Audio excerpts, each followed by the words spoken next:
Hello everyone, welcome back to classes by Babita Gupta, Hawks Educational Institute. मैंने अपने पिछले video में आपके साथ एंटोनिम्स शेयर किए थे 1 to 5 कि क्या क्या होते हैं और किस तरीके से उनका यूज़ होता है, किस तरीके से उनकी प्रोनाउंसिएशन होती है।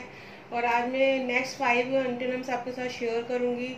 और उससे पहले मैं कहूँगी कि आप वीडियो को लाइक सब्सक्राइब ज़रूर करें, शेयर करें, ताकि और लोग भी इस नॉलेज को ले सकें।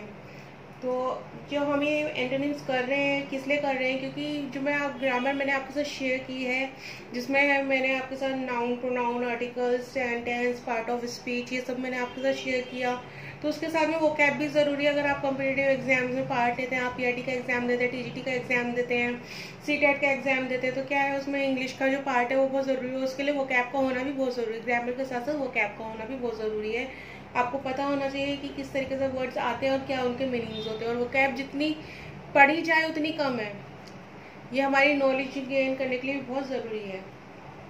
तो चलिए नेक्स्ट 5 एंटोनिम्स हम पढ़ते हैं आज की, वो होते क्या है। तो इसमें हमारा जो सबसे पहला है, हमारा फर्स्ट है 6 है हमारा अर्ज। अब देखिए जो ये अर्ज है, इसको हम कैसे प्रोनाउंस करेंगे। इसको अर्ज नहीं बोलेंगे या अर्ग नहीं बोलेंगे, इसे हम बोलेंगे अर्ज। अर्ज इसमें क्या है, र हमारा साइलेंट है, तो ये किस तरीके से आएगा, इस तरीके से आएगा अर्ज। और ये ज पे भी हम देखिए, जब हम हिंदी का ज पढ़ते हैं ना, तो वो पूरा ज बोलते हैं, तो जीभ लगती है तालू में। पर जब हम इंग्लिश में की बात कर रहे होते हैं ना, तो उसका प्रोनाउंसिएशन अलग होता है। उसमें ज पूरा वो नहीं बोलते, उसमें ज ज जो है ना, एकदम मुंह बंद करके, जो आपका जो टंग है ना, आपके टीथ पे टच हो रही होती है थोड़ी। जैसे ये इसका हमारा प्रोनाउंसिएशन क्या होगा, अर्ज। अज इस तरीके से। और अज का मतलब क्या होता है, देखिए अज का मतलब होता है आग्रह करना, कि हम किसी के से कोई रिक्वेस्ट कर रहे हैं, तो उसका क्या होता है, अज करते हैं हम इसको। जैसे कि अगर मैं इसको किसी सेंटेंस के थ्रू लूँ, तो सेंटेंस क्या होगा, I urge to give me all details about holidays. तो ये क्या होगा, I urge him to give me all details about holidays. तो क्या है, मैं आग्रह कर रही हूँ किससे, तुमसे आग्रह कर रही हूँ कि जितनी भी हॉलीडेज की डिटेल्स हैं वो तुम मुझे दो। तो ये आज का मतलब क्या हो गया, आग्रह। अब देखिए इसका एंटोनिम क्या होगा, डेटर। डेटर।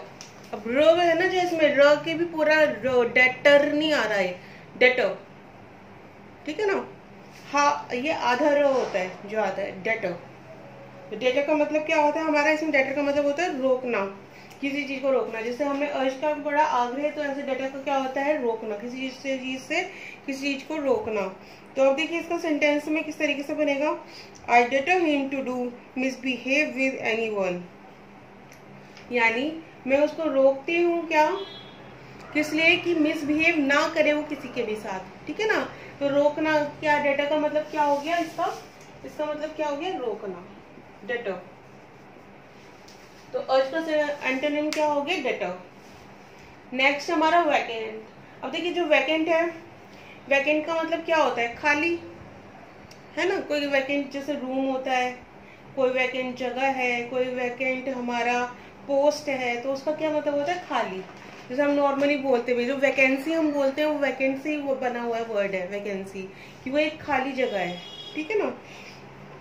और ऐसे ही हमारा ये हो गया ऑक्यूपाइड। ऑक्यूपाइड का मतलब क्या होता है, ऑक्यूपाइड का मतलब होता है अधिकृत। इसका जो प्योर हिंदी वर्ड आता है वो आता है अधिकृत, यानी भरा हुआ। जैसे वैकेंट का मतलब क्या होता है, खाली, ऐसे ऑक्यूपाइड का मतलब क्या होता है, अधिकृत। जैसे दिस रूम इज वैकेंट, या फिर दिस रूम इज ऑक्यूपाइड, इस तरीके से बोल सकते हैं एग्जाम्पल अगर मैं आपको दूं तो, ठीक है। इसके बाद है हमारा नेक्स्ट है हमारा 8 वेग। अब देखिए जो इसका प्रोनाउंसिएशन है, आप इसको वेग्यू नहीं बोलेंगे, वेजियल नहीं बोलेंगे, हम इसको कैसे बोलेंगे, वेग, नॉर्मल वेग। वेग का मतलब क्या होता है, कुछ जो अस्पष्ट है, जिसका प्योर हमें प्योर जो होता है ना मीनिंग नहीं मिल पा रहा, तो इसका वेग का क्या मतलब हो जाता है, अस्पष्ट, ठीक है। इसी तरह से डेफिनेट होता है, डेफिनेट का मतलब क्या हो जाता है, निश्चित।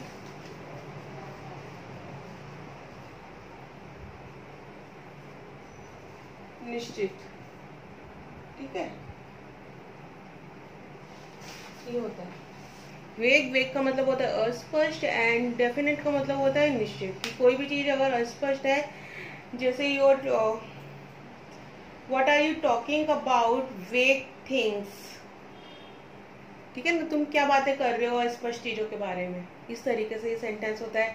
और डेफिनेट का मतलब क्या होता है, डेफिनेट का मतलब निश्चित होता है। और इससे हमें अगर कोई सेंटेंसेस बनाना चाहे तो क्या हो सकता है, जैसे we will find definite solution for the problem, यानी कि हम एक प्रॉब्लम का निश्चित सॉल्यूशन जरूर निकालेंगे, ठीक है ना। तो ये होता है हमारा डेफिनेट होना। नेक्स्ट है हमारा वर्टिकल। अब देखिए वर्टिकल क्या होता है, वर्टिकल लाइंस होती हैं, ऐसी लाइंस। इन लाइन जो सीधी खड़ी लाइन को क्या बोलते हैं, वर्टिकल बोलते हैं। और हॉरिजॉन्टल क्या होती है, ऐसी लिटी लाइन, इनको बोलते हैं हॉरिजॉन्टल। यानी वर्टिकल का मतलब हो गया खड़ा एंड हॉरिजॉन्टल का मतलब हो गया आड़ा। Vertical line and horizontal line, clear. ये सबसे इजी है, क्योंकि हमने नॉर्मली जैसे बच्चे कंप्यूटर्स भी पढ़ते हैं तो उसमें भी होता है हॉरिजॉन्टल वर्टिकल लाइंस। और जैसे हम छोटे बच्चों को भी सिखाते हैं वर्टिकल हॉरिजॉन्टल लाइंस कैसे जिगजैग लाइंस होती हैं, बच्चों को सिखाते हैं ना, तो उसमें ये बहुत यूज होता है। इसके बाद में 10th हमारा and the last is visible and invisible. अब देखिए विजिबल क्या होता है, विजिबल होता है दिखाई देना, है ना। और इनविजिबल क्या होता है, दिखाई नहीं देना, अदृश्य होना। विजिबल का मतलब क्या हो गया, दिखाई देना, और इनविजिबल का मतलब क्या हो गया, दिखाई नहीं देना या फिर अदृश्य जिसको बोलते हैं, ठीक है।